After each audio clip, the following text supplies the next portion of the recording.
Hello there, my very good friends. On today's wrestling news, WWE is booking the most buzzworthy show ever, apparently. CM Punk is taking some time off after Hell in a Cell. The latest on Goldberg returning. A backstage reaction to Cody Rhodes and Kevin Owens' fight. I'm Adam Wilborn. And I'm Andy Murray. And this is the news. All right, let's start off by talking about a big Raw. A big buzzworthy Raw. Yeah. Big bloody Raw coming soon. So as we all know, Raw is moving to Netflix. That takes place on Jackson Riker's favourite national holiday, January the 6th. It's a big move over and it's expected to be a big ass show. Yeah. This is according to Sean Ross Sapp, Fightful Select. He got a quote from a long-time WWE employee saying, "The show is likely to be one of the biggest episodes of Raw in history from the standpoint of buzz."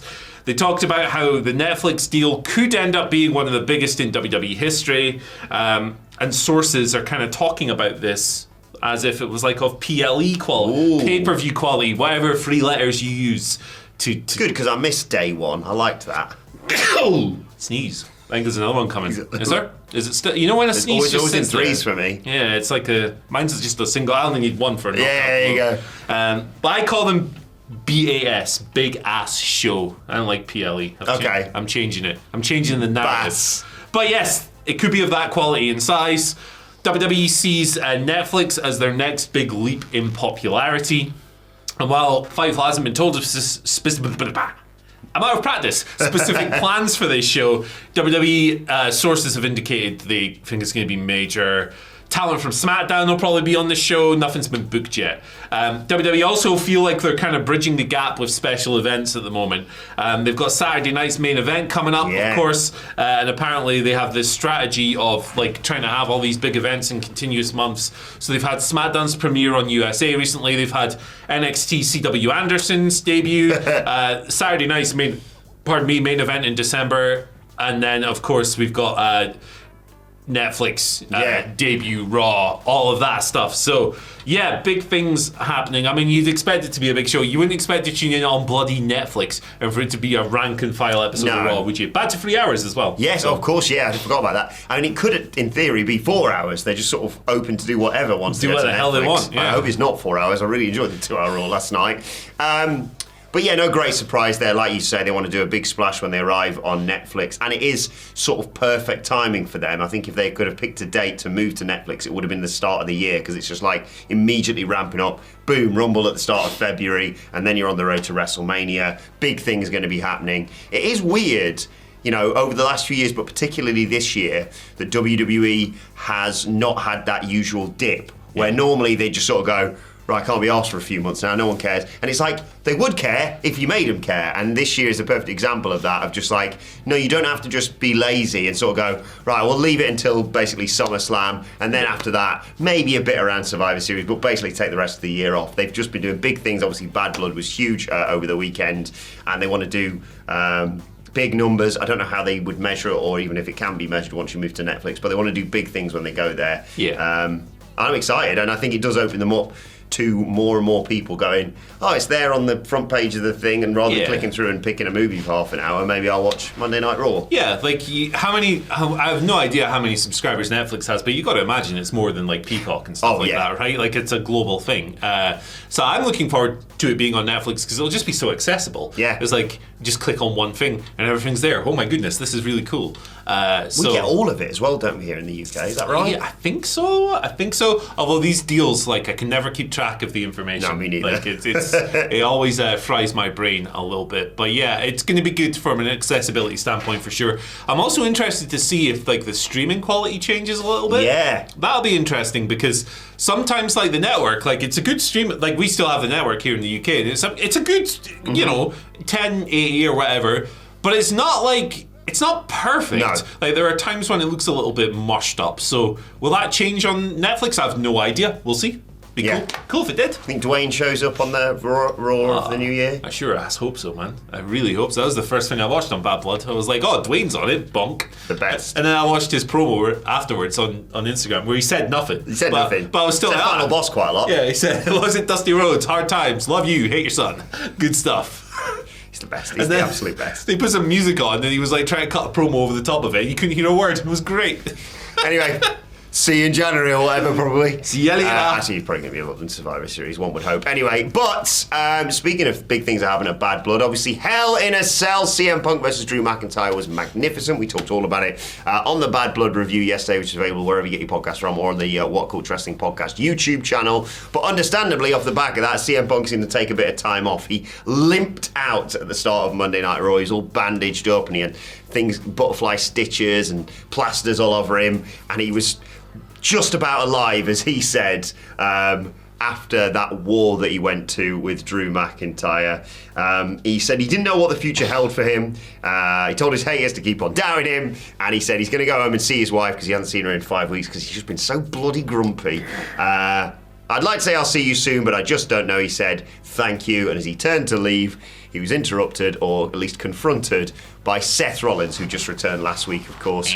So that's not over, obviously, but I had a chance to get your thoughts on Hell in a Cell. That was crap. It was too violent, and they're too dangerous. Don't like blood, do you? Yeah, they shouldn't be bleeding. It's irresponsible, if anything. Quite right. No, it was great. It was the best match they've had. I loved it. I really loved it. I like a Hell in a Cell match that feels like a ugly ass, violent, brutal struggle. I think it's very difficult to do that in this era where it is a little bit safer around the edges and you know, polished and all this stuff, for better and worse. I thought it was the best Hell in a Cell match since Triple H versus Batista, and that was a donkey's age ago.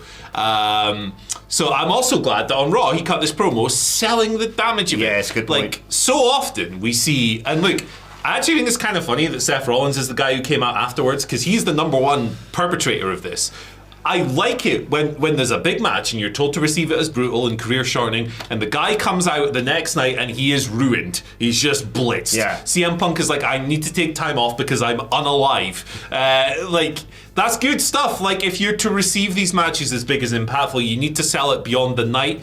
For years and years in WWE has done it a lot. AEW sometimes does it as well. You have this big match and the guy comes out the next week and they're like, hey, look, I'm okay. It's like, nah, sell it for a few weeks. I agree. Go away for a bit. Like, take a month off and heal up. Like, it's believable. We're seeing it with Swerve in AEW right now. It also helps because Punk's going to go away just at time for the Saudi Arabia shows, which makes things a lot easier. Yeah, it makes certain old comments of his a little bit easier to for the time being at least. There will come a day when that happens, I reckon. I'm with him on those shows. I hate them. Yeah. But yes, good stuff. Really good work. Was it Jericho who got thrown off the top of the cell and then turned up next week with like a champagne thing? It's ludicrous. And like, you have to sell these things beyond the first night. Yeah. I know people have short attention spans, and like, there's studies out there now that say the average human has less attention span than a goldfish, which is insane. But to make things matter and to make things impactful, you have to do stuff like this, and I applaud it. Yeah, it's funny the way that it worked out. Obviously, it makes sense with the interactions between the two of them previously,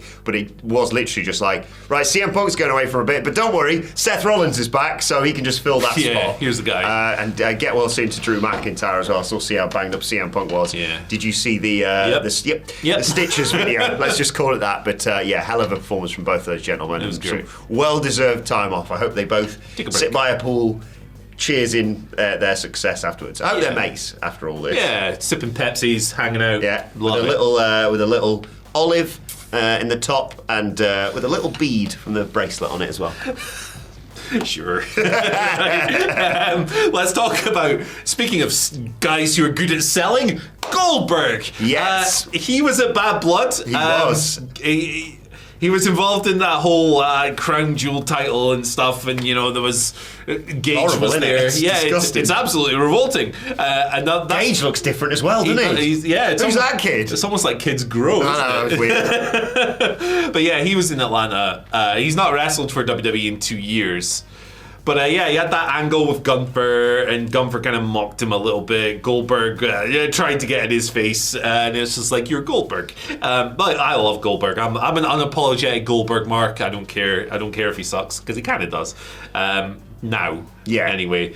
But at the post-show press conference, Triple H said never say never when he was asked about Goldberg returning. Now, he's done a tweet, and there's a bit of audio from them kind of speaking at the event. Banks are exchanged. Triple H says that he and Goldberg will talk more very, very soon. So, yeah, it's been a while. It's been a while since Goldberg's been around. I know when he left WWE, there was talk of him doing like a retirement tour around the world. That hasn't really materialized as of yet. I wonder if they'll maybe do it in WWE. Look, I understand why people don't want to see Goldberg anymore. I totally get it. Things like the Undertaker match were a disaster. But it's Goldberg, and he kind of rules. Yeah, there's sort of two ends to the scale, isn't there? There's one end is, like you say, the Taker match and the bit where he just beat Kevin Owens, and it was just like, oh, that's really disappointing if you're a fan of Kevin Owens. Beat the Fiend and like... Oh yeah, was that his last? I can't remember what his last match was. Was that? I don't remember. No, it wasn't that because he. I like that squash against Ziggler at SummerSlam, and obviously the Survivor Series match is infamous. He had the Lashley match. That was it. Yeah. Yeah. Look, Gunther versus Goldberg is right up my alley. There was a bit of me that thought they may even do the whole Brock versus Eddie thing on last night's Raw, where Goldberg's just front row. I've got a ticket. Just spears Gunther, costs him the World Heavyweight Championship, but. Yeah, now they've put it... It's one of those things nowadays when WWE teases something like that, you can think, oh, they may well deliver on that rather than just Vince deciding, oh, just send them both out and we'll never deliver on that sort of promise. I'd love to see Gunther versus Goldberg. I do think in the build it's going to be a bad time for Ludwig Kaiser, though. Yeah, he's going to have to put Goldberg over, isn't he? Yep. Oh, good grief. Also, shout-outs to Jamie Kennedy, who writes for WhatCulture.com, provides many of the scripts that we make videos on. I tweeted last night showing the views for the Goldberg return and the Rock's return. Who had more on YouTube? Goldberg. Yikes. Wild stuff. So, yeah, it shows that... Goldberg versus Rock Some people are still interested. Sure. Who knows? It's the Netflix era coming. We never know what's coming next. I mean, Bret Hart was on Raw the other week. Let's get them all back. Get the stem cells. Get them back in there. Yeah, let's go. Get Bret in a mech suit so he can't get hurt by that lumbering buffoon. I think it was Handler who booked Goldberg over a spear and just getting chopped out of the air by Gunther. That would be good. That would be good. I just love Gunther's power as well. He's doing a good job. Good stuff. I've got a hot take. Gunther, good. Yeah. So. Quite a good wrestler as well. Deal with that one, comment section. Not just a promo, I've heard. Yeah. Quite good in between the ropes. 100%. I don't know who that Walter guy was. Nah. Yeah. WCPW star, as far as I remember. Yeah. Never really. That was it. Never really made out of the mid card, did he? Yeah. Gunther, of course, does not have a second name. Just to clarify that. He never did. Right, let's talk more fallout from Bad Blood because, as many people saw, although they weren't meant to in theory, Cody Rhodes and Kevin Owens got into it. There was a big backstage fight that was referenced in the press conference and what have you. Cody Rhodes, who'd had a rough night of it fighting the Bloodline anyway, was confronted by Kevin Owens, who then just... sucker punched him, let's be perfectly honest, and then really laid it in from the footage that I've seen, beating him up, apparently, according to Fight for Select WWE, in outside of storylines, really happy with what happened, basically. Obviously, they were selling it last night of like, well, we'll deal with this internally, but the company officials said how real it looked, how spontaneous, and how much buzz it generated. Rhodes was actually a little roughed up, which helps sell the realism. It's one of those things, isn't it? Kevin Owens and Cody Rhodes obviously have got a great history together, which means they can sort of lay it in a little bit more. Yeah. I think everyone kind of universally really liked this in terms of the fact that WWE didn't go, check this out. They just sort of let it get out there on social media, and they knew fans would be like, what the hell's going on over there, and get it. And I'm very excited to see how this is followed up on Friday. I'm all for it. I'm all for doing angles on different platforms. I'm all for breaking from the rhythms and repetitions of TV and everything else. Stick it on Twitter and Instagram or whatever. Yeah, tout it out. Yeah, you can spend 15 quid to see it on Cameo if you want. Speaking of Cameo, Andy H. Murray, Adam Wilborn, find us, get a video. It's good stuff. Don't use the app because Apple takes money. Go straight to the website. Yeah, Apple evil. Steve Jobs, I'm coming for you. I'm a bit late on that. No, it's not him anymore. It's Tim Apple, as I've been told. Tim Apple. There you go. Remember Annie Apple from Letterland? Legend. Bouncing Ben. What was C? Crushing... I have no idea what you're talking about. Crushing cock. Chris, okay. Yeah. Spot which one's out of holiday. These two. Shoutouts to Letterland, legends of the game. And then one of the X, Letterland. So Letterland was this gimmick in primary school. Right. To help kids learn the alphabet, it was like they assigned a little character to every letter. Oh. So it was like Annie Apple, Bouncing Ben. I don't remember this. Dippy Duck, Water Witch. Do you know what X was? Xylophone? Kissing Cousins. I mean, you don't forget it, do you? I was always more of an El Nombre fan. Do you remember him? El Nombre! He knows about numbers. Yeah. So, yeah, kissing cousin, teaching you about incest from a very young age. Got it, teacher. Okay. There you go. But yeah, no kissing between Kevin Owens and Cody Rhodes, just fighting, and really well received. Yes. Excited to see where they go next from here. Absolutely. I'd like to know their favourite Letterland character. Let us know your favourite letter in the comments section. And why is it H? H was a hairy hat man. It could have been like Herbie the hamster or something. I really feel like that was like 4:55 on a Friday, isn't it? What's H? Yeah. I was Impy Inc. Impy. I don't remember J. Probably like Jey Uso, probably. yeah. Why not? Let us know in the comments. Watch this video too. We are not as stupid on this video as we are on this one. So maybe. You don't know. Bye. Roll the dice.